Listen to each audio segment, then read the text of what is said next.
삼성이 AMD 인수설 나온 거 알고 계세요? 그쵸, 2008년, 2010년 때 그때 했어야 돼요. 근데 그때 왜 안 한 줄 알아요? 왜 안 했을까요? PC 사업은 저물어 가는 해다. 그래서 안 했어요. 어떻게 보면 맞긴 맞는데 좀 다르게 맞는 느낌이 그러니까 네. 지금은 GPU의 시대잖아요. 네. GPU 시대의 핵심은 뭐죠? PC 기술이잖아. 그쵸, 이거 그쵸. PC에서 빠져나간 거잖아. 그렇죠. 생각해 보면은 사실 지포스로 돈 번 업체잖아. 연장선이긴 하죠. 마스시타 전기 여기는 어딘가요? 이거 파나소닉. 파나소닉. 네. 근데 저는요 네. 옛날 사람이라 파나소닉보다는 이걸로도 더 잘 알아요. 뭐죠? 내셔널. 저도 들어본 것 같아요. TV에서 옛날 TV에서 많이 나왔던 것 같은데. 정확하게는 톤이 지금 제가 말씀드린 것보다 한 단계 높거든요. 표기법이 좀 특이했어요. 그래서 아마 그거 저희 편집자가 광고 붙일 거예요. 00년대, 90년대가 되기 시작하면서 이 브랜드를 파나소닉으로 바꾸죠. 네. 제가 올해 초에 CES 갔다 왔을 때 파나소닉 보고 한숨 지었다고 얘기한 거 혹시 기억나세요? 네, 막 남들은 막 삼성, LG는 막 최첨단 전시하고 있는데 AI 막, 로봇 막 이런 거. 네, 여기는 막 그 면도기 전시하고 있고 막 전자레인지 전시하고 있고 그래서 되게 아쉬웠다고 제가 그때 말씀 잠깐 드렸는데 파나소닉 하면 생각나는 거. 저는 CD 뭐 이런 거 CDP 같은 거 생각 많이 났어요. 아 그거는 이제 자기들이 옛날이라 그래요. 자기들이 옛날 사람이라는 거예요. 이제 옛날 사람을 이제 가고 있다. 전 CDP 생각나요. 네. 파나소닉. 요즘 친구들한테 그 파나소닉 하면은 기억나는 거? 뭐 헤드폰 이런 건가요? 아니요. 그러면요? NLF. 건전지. 다 NLF 얘기하실 거예요 아마. 건전지. 파나소닉 하면 굳이 얘기할 수 있는 게 그 VHS와 베타 간의 그 경쟁 문제. 비디오. 비디오. 네. VHS가 채택되고 승리했죠. 네. 소니가 패배했죠. 네. 그래서 그 소니가 채택한 베타가 어디 쓰이는지 알아요? 어디 쓰였나? 요즘에는 방송 촬영도 다 그 디지털로 하지만 HD 방송하기 이전에 방송 장비에서 쓰던 소니 테이프 있잖아요. 네네네. VHS랑 다르게 생긴 거. 그게 베타야. 요 동그랗게 조그맣게 생긴 거. 무한도전에 보면은 그 방송 테이프 가지고 30분씩 시간 벌어서 하는 미션이 있었던 거 기억해요? 뭐 있던 것 같아요. 거기 그 장소가 테이프 교환하는 장소가 용산전자상가 옥상이었잖아요. 그 용산이라서 아직도 기억하고 있는데 여기는 D램도 했어요. 하긴 했어요? 했어요. 제가 찾았어요. 마스시타 D램 사진을 찾았어요. D램 256K 막 이런 거. 네, 옛날 거. 그리고 뭘 했냐면 여기도 또 비메모리, 소자, 저밀도 공정을 사용하는 가전용 반도체 이런 것들. 그러니까 그거를 똑같이 다 했어요. 30%, 30%, 30%씩. 근데 D램은 이제 장사가 안 되잖아요. 그렇죠. 접었죠. 이건 가지고 있어요. 근데 이거를 마지막까지 가지고 있다가 2010년대 이것도 기부. 지금은 안 해요. 아까 제가 초창기에 결정적인 일본 업체들의 문제, D램부터 난드부터 소자까지 다 하는 거. 네. 대표적인 회사가 여기에요. 네. 반도체에서 중요한 거는 선택과 집중. 그렇죠. 포기할 건 포기하고 하나만 극도화해서 쫙 늘려가야 되는데 선택과 집중은 안 하고요. 다 해요. 그러면서 하나씩 그만둬. 돈 지금 안 되는 아무것도 안 해요. 네. 남은 게 몇 없긴 하거든요, 이제. 샤프 기억나세요? 이 샤프. 그 샤프. 네. 근데 이제 그 기업 샤프와 이 샤프가 무슨 관련이 있을까요? 이걸로 이름 지은 거 아닌가? 네. 이게 유명해져가지고? 우리가 알고 있는 샤프 펜슬을 만들던 회사가 샤프예요. 네, 맞아요. 그래서 이름이 샤프예요. 제가 중고등학교 때 구입한 샤프가 샤프 게 아니라 짝퉁이더라고. 뜬금없이 또. 네. 저도 중고등학교 때 샤프 썼을 거 아니에요. 저도 썼어요, 샤프. 나중에 봤는데 다 그냥 이거 짝퉁이네 이거. 그냥 다. 그러니까 국산 짝퉁. 샤프는 제가 알기로는 액정 같은 거 유명했던 것 같은데. 샤프가 LCD로 유명하죠. 네. 삼성과 LG와 이 그 샤프의 디스플레이 삼각관계 이런 걸로 우리 최재형 기자님이 알고 계신 이유가 뭐냐면 이게 2000년대, 2010년대 얘기라서. 그렇죠. 제가 한참 버리고 올라와 있을 때. 자기도 조금 이제 근데 막 보실 때. 그 이전에는 D램도 했고요. 반도체 했어요. 근데 언제 접었다는 자료를 제가 못 찾겠어요. 못 찾았어요. 저도 모르겠어요. 예. 마지막에 남은 소자형 반도체 사업이 자회사로 분리가 됐어요. 네. 그게 2019년 4월이에요. 여기는 찾았어요, 제가. 꽤나 오래 갖고 있긴 예. 했네요. 그러니까 이제 D램 매각하고 뭐 매각하고 하나씩 매각하면서 저밀도를 공정을 가지고 하는 이제 가전제품 이런 데 소량형 반도체. 일본 업체들의 공통점. 다 해. 그런 거 좀 안 하면 안 되나? 어쨌든 다 해요. 네네네. 그런 것들을 마지막으로 분리한 게 2019년 4월에 분리했고요. 당시에 관련된 반도체 사업부의 인원이 2,900명이라고 하더라고요. 예, 거기까지 제가 자료를 찾았어요. D램 사업 철수했고 이런 거는 제가 말씀드리지 못하고 샤프 하면 딱 하나만 기억하시면 돼요. 우리나라 사람 입장에서는. 뭔가요? 삼성이 82년, 83년에 D램 진출할 때 네. 기술을 배운 회사 중에 하나가 샤프예요. 우리한테 기술 준 회사. 이병철 회장이 다 그때 일본 업체들과 다 친분이 있었다 그랬잖아요. 이병철 회장이.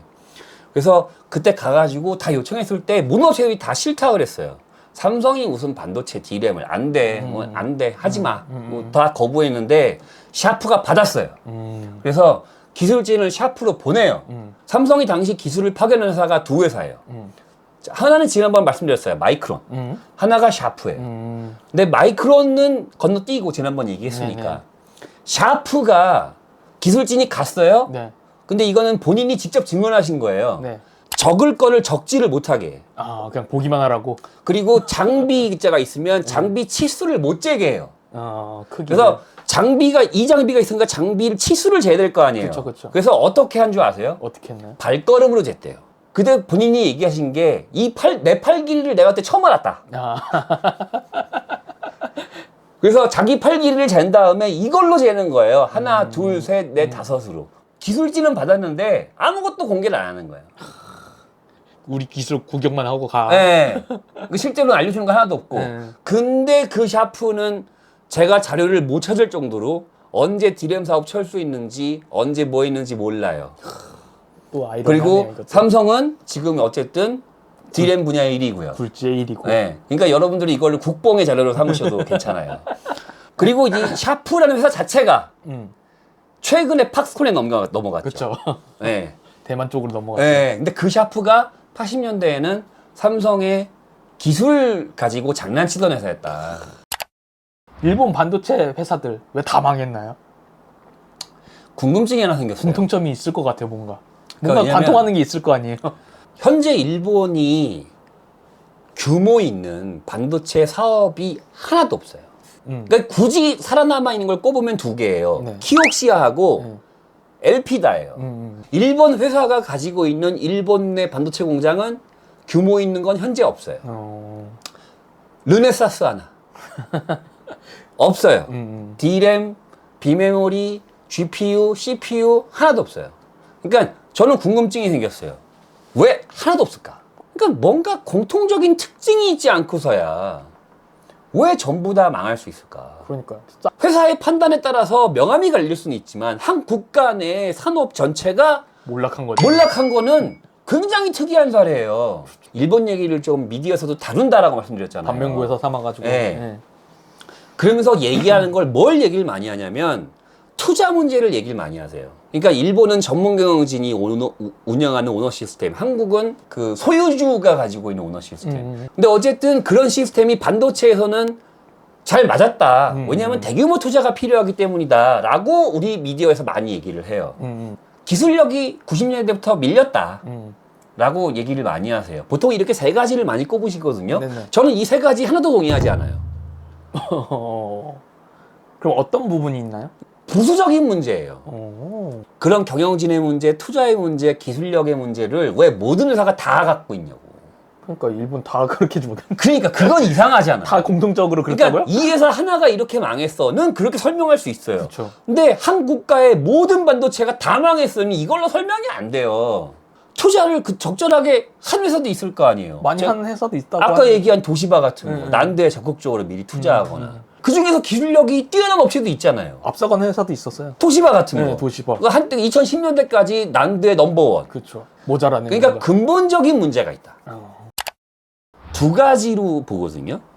하나는 외부의 변수, 네. 하나는 내부의 변수예요. 네. 예. 그러니까 외부 변수는 좀 이따가 얘기하고요. 내부 변수부터 얘기해 봅시다. 제가 아까 앞에서 말씀드렸듯이 반도체를 세 시대로 구분한다고 말씀드렸어요. 메모리의 시대, 90년대까지. 90년대부터 2020년까지 30년 정도. CPU의 시대. 2020년부터 GPU의 시대. GPU의 시대. 계속 바뀌어요. 그러니까 주된 패러다임이 지속적으로 전환되거든요. 반도체라는 공통점만 있을 뿐 완전히 다른 거예요.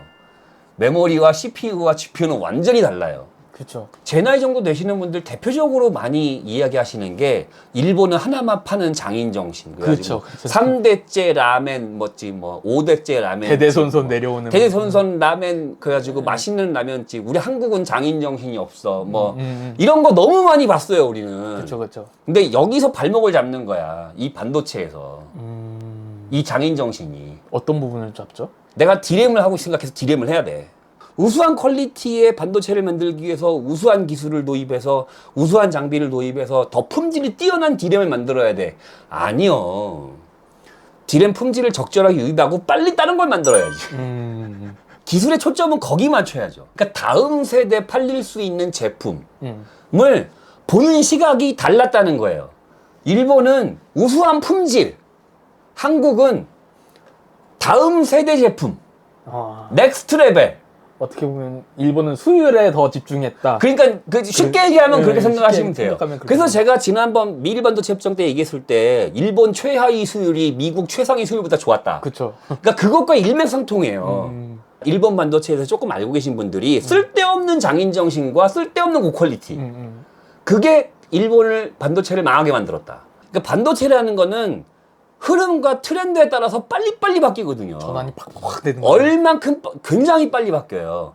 그러니까 그거를 파악해서 내가 시기적절하게 필요한 반도체를 공급해 주는 게 우선인데, 그리고 그거를 위한 기술 개발을 하는 게 목적이잖아요. 트렌드를 따라가야지. 그렇죠, 그렇죠. 부품은 완성품이 팔려야만 팔리잖아요. 그렇죠. 부품 자체는 안 팔려요. 그렇죠. 완제품이 팔려야 부품이 팔려요. 그렇죠. 그러면 완제품이 바뀌면 부품도 바뀌어야죠. 부품이 바뀌어야 되잖아요. 네. 근데 계속 같은 부품을 만드는 거예요. 그러니까 PC의 시대잖아요. 90년대, 2000년대, 2010년까지. 네. PC의 시대예요. 2010년부터는 스마트폰의 시대죠. 그렇죠. 사용가는 부분이 다르잖아요. 그렇죠. 엄청 소형화되고 막. 그죠? 예. 그런데 계속 PC 걸 만들고 있는 거야. 왜? 또 쓸데없는 장인정신. 옛날부터 선대대로 이거 했으니까. 그러니까 나는 계속 이걸 해야 돼. 50년 전부터 계속 해왔던 거. 그러니까 앞으로 50년 더 이걸 해야 돼. 그때 가면 그거 없어져요. 그러니까 라면은 계속 먹잖아요. 사라진. 근데 이거는 사라진다니까. 그래서 특성을 이해 못한다고 얘기하는 거야. 그런 거 기억나세요? 일본은 부품과 소자에 강하다. 네, 완제품보다. 맞아요. 네, 맞아요. 그죠? 그래서 왜 우리 2017년인가 2018년에도 그 수출 금지 품목에 들어갔던 거. 네네네. 유소수인가요? 반도체 그 넣었다 빼는 그 액상. 그거 맞아요. 일본에서 수출 안 한다고 금지시켰다가 한국에서 한 달도 안 돼서 바로 개발해봐가지고 그렇죠. 다 적용한 거. 그런 소자는 항상 쓰여요. 맞죠? 그렇죠. 그러니까 그거는 반도체 산업이 존재하는 동안 이 액상 담그는 액상은 지금도 쓰이고요. 50년 뒤에도 쓰이고요. 100년 뒤에도 쓰여요. 반도체 산업만 존재하면요. 양자 컴퓨터로 전환되기 전까지는. 그렇죠. 근데 DRAM 자체는 그렇지 않아요. DRAM은 안 그래요. 어느 순간엔 DRAM이 더 많이 쓰였다가, 어느 순간엔 CPU가 더 많이 쓰였다가, 어느 순간 GPU가 계속 바뀌어요. 그래서 거꾸로 일본이 소자나 부품이나 여기서 굉장히 강자라는 거는 그 산업이 쭉 유지되면 그러면 그쪽에서는 지금도 절대 강자죠. 그쵸. 아까 말씀드린 그런 이거 담그다 빼는 용액 그것도 마찬가지고 절대적으로 지금 일본이 강자잖아요. 근데 그 산업 자체가 없어져 버리면은 얘네는 그 할 필요가 할 수가 없는 거야. 근데 반도체가 그렇다니까. 디램이 그렇고 그쵸. 비메모리가 그렇고 그래서 아까 모든 일본 반도체 업체들의 공통점 뭐라 그랬어요? 디램과 비메모리 반도체, CPU나 이런 거 아니고 다 뭐 했다? 소자, 저밀도, 차량용 그런 거 다 했다고. 그러니까 한국은 그런 거 안 하잖아. 그렇죠. 제껴. 그리고 우리는 돈 되는 거. 포커스 선택과 집중. 근데 여긴 다 해. 그러니까 이것이 그런 트렌드와 맞물린다고 생각해요. 그러니까 한국 사람과 일본 사람의 근본적인 차이? 물론 이제 한국 사람 입장에서 보는 거긴 해요. 문화적 특성의 차이, 경향의 차이. 그런 것들이 반도체 흐름의 특성과 안 맞는 거야. 그럼 80년대는 왜 잘 나갔냐? 그러게요. 왜 나갈래? 맞았으니까. 흐름에 맞았으니까. 딱 맞았으니까. 고장난 시계도 하루에 2번은 맞아. 맞죠. 그죠? 그러니까 딱 맞은 거예요, 그때는. 근데 그 이후로 한 번도 맞은 적이 없어요. 다 틀려요. 처음에 내가 기술 개발한 게 딱 떴어. 딱 맞았어. 근데 그 다음부터 나는 계속 그걸 개발하고 있고 시대의 흐름은 점점 뒤처져 보이고 이거를 일반적으로 전문가분들이 뭐라고 얘기하시냐면 흐름을 못 쫓아간다. 그쵸. 트렌드를 놓친다. 네, 그쵸. 근데 저는 그거를 그리고 일본의 특성에서 한번 좀 봐요. 우리가 흔히 알고 있는 일본적인 특성과 굉장히 좀 유사해 보인다. 정리를 하면 쓸데없는 장인 정신 그리고 흐름을 못 쫓아가는 문제 그리고 그 어떤 잘못된 방향의 기술 개발. 그러니까 좀 더 나은 기술을 개발하는 게 아니라 좀 더 고품질의 기술을 개발하려고 하는 잘못된 방향. 요것들이 거꾸로 반도체가 폭망하는 근본적인 원인이 됐다. 왜냐하면 이건 문화적 특성이다 보니까. 이게 내부적인 요소라는 거죠. 이게 내부적인 요소예요. 근데 이 내부적인 요소만 가지고는 설명이 안 돼요. 외부적인 요소도 있나요? 외부적인 요소가 있죠. 뭐 일단 외부적인 요소 가장 큰 거는 미일 반도체 협정. 그게 미일 반도체 협정. 예, 그렇죠. 예. 그러니까 이게 뭐냐면 미일 반도체 협정이 1985년인가 86년에 이루어졌다고 제가 말씀드렸잖아요. 미국 정부가 니네 죽일 거야 라고 얘기한 거와 똑같아요. 사실상. 그렇죠. 그죠? 너네 반도체 하지 마라는 거. 니네 반도체 하지 마 예. 라고 대놓고 얘기한 것과 사실상 동의어거든요. 그쵸, 이게. 그쵸. 예. 당시에 초강대국 정부와 상대해서 뭘 해든다고? 지금도 쉽지 않은데. 그렇죠. 예. 당신 절대 강자잖아요. 네네. 경쟁 상대가 없는. 외부 입금인 그거예요. 외부가 없이 내부만 있으면 그냥 어떻게 하고 넘어갔을 거예요. 근데 당시에 세계 최강의 정부에서 니네는 반도체 하지 마 라고 딱 찍었어. 근본적인 원인은 여기 있어요. 그래서 지난번에 말씀드린 미일 반도체 협정이 근본 원인이에요. 그래서 이제 가장 많이 대표적으로 얘기하는 게 일본 반도체 업체가 미국 반도체 팔고 다녔다라는 얘기를 여기저기서 요즘 많이 하거든요. 그쵸. 그게 왜냐하면 점유율 20%까지 올려야 되기 때문에. 네. 제가 지난 편에 말씀드렸어요. 점유율 20% 관련해서. 외부적인 요인이 솔직히 제일 커요. 그리고 이 외부 요인에 대응하는 정부의 태도가 세 번째예요. 일본 정부의 태도. 일본 정부의 문제. 제가 앞에서도 잠깐 이런 회사 저런 회사 얘기하면서 얘기했는데 정부는요 흐름만 주고 관여를 하면 안 돼. 손대면 안 된다. 손대면 안 돼. 손대면 망해. 근데 일본은 손 댔나요? 세세하게 다 따박따박 다 찝어서 니네랑 합병하고 니네랑 그쵸. 합병하고 앞에서 니네랑 합병 합병하면 좋지 않을까? 여기... 청사진 같은 거 만들어내고. 우리나라도 요즘 그런 거 안 해요. 그렇죠. 그건 언제 한 줄 알아요? 언제 하나요? 그거는 이제 경제개발 5개년 계획. 우리나라가 경제개발 5개년 계획. 저는 교과서에서 봤거든요. 70년대, 80년대, 그 90년대까지도 있었어요. 경제개발 5개년 계획이. 그 DJ 정부 때 지원은 하되 간섭은 하지 않는다. 문화지원 산업의 대표적인 정책이 이거였거든요. 네. 이걸로 인해서 처음으로 문화 콘텐츠나 한국의 이 문화 콘텐츠가 꽃피던 시절이 DJ 정부 때예요. 그때부터 시작됐죠. 그때부터 시작된 거거든요. 그리고 문재인 정부 때 꽃을 피웠죠. 그 일본 정부에서 근무하시는 분들은 다 PC를 안 쓰고 뭐 쓰죠? 뭐 쓰나요? 팩스 쓰죠. 아 맞아요. 안 그래도 얼마 전에 이제 막 디스켓 안 쓴다 뭐 이런 얘기 나오던데. 요즘에 그게 코로나 때 굉장히 이슈였죠. 네. 정부 공공기관 막 팩스 쓰고 플로피 디스크 쓰고 그쵸, 예. 그런 분들이 모여서 일본의 최첨단 반도체 산업을 우리가 어떻게 고민해야 될까? 니네랑 합병해. 그럼 이게 정상적으로 돌아가겠어요? 너네 같이 해서 해봐. 이거 미국 정부의 미일 반도체 협정으로 인한 외부 압박이 1번 순위. 여기에 정부가 MSG 치고 내부 요소로 폭망. 그 이 세 가지가 겹치니까 버틸 수가 없어지. 저희는 또 이제 반면교사 삼아야죠. 우리는 어떻게 봐야 될까요? 짧게 얘기해 주시고 끝나죠. 우리는 쓸데없는 장인 정신 없어요. 그렇죠. 그건 일단 없어요. 빨리빨리인데. 우리는 없어요.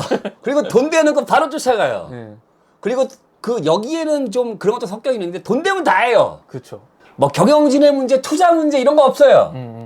내일까지 해와. 그럼 해와요, 지금도. 그쵸. 물론 요즘 MZ와 가장 갈등이 있는 문제가 또 이 문제이기도 하죠. 네. 어쨌든 넘어가고요. 쓸데없는 정부 간섭 없어요. 반도체 청산 트렌드 없어요. 지원도 없어요. 미국 정부의 완고한 견제, 미국 정부의 간섭 없어요.